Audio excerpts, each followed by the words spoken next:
August 9, yan po mga bossing ko ay full moon. Kayo po ba ay gumagawa ng mga pampaswerte kapag po full moon?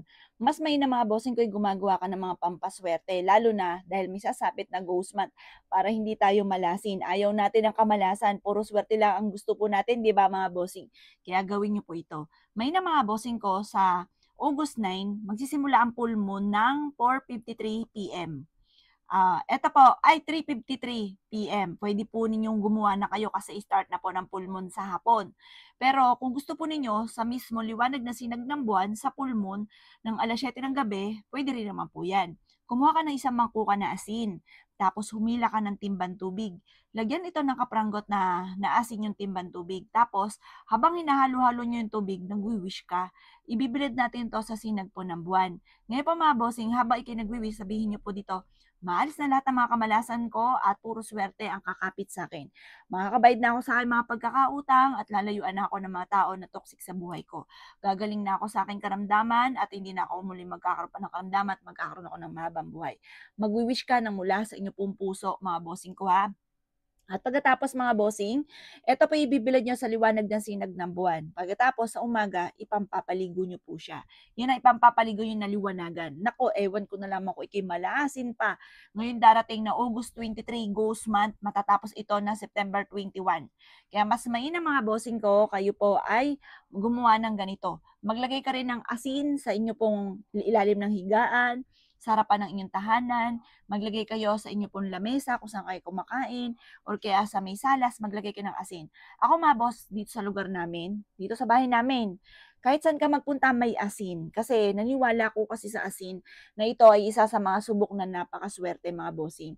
Ito pa mga bossing ko ay isa sa mga subok na nagki-cleansing ng kapaligiran, nagki-cleansing ng kamalasan ng mga taong nakatira sa loob ng bahay. Mainam meron kayong ganito mga boss ha. At pagkatapos mga bossing ko, itatapon nyo po ito pagtapos ng ghost month, September 21. Tapon nyo na lahat, palitan nyo ng panibago. Palitan nyo po siya ng panibago. Nakakatulong po ito upang sa ganun kayo po higit na makatrak ng swerte, may taboy ang mga kamalasan, at madoble-doble ang blessing, may na meron kayong ganyan. Ito pa mga bossing ko ay pwede nyong gawin na kada maliligo ka, lagyan na nakaprangot lang na asin. Para kung ano man yung kumapit na malas sa ating katawan, nawawash out po niya, naaalis po niya mga bossing. Tapos, pero wag niyong hayaan na maghahagis ka sa sahiga kasi natutunaw po ito, malas po yung natutunaw. Parang nauwi sa wala.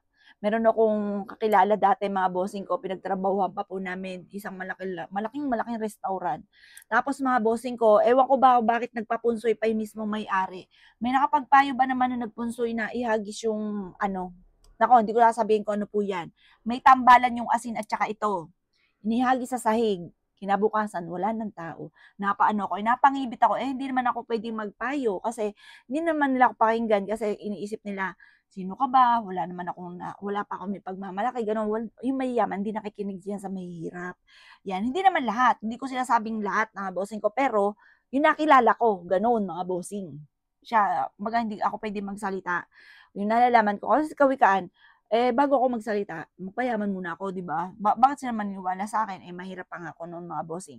Yan, kaya, kumbaga, yun.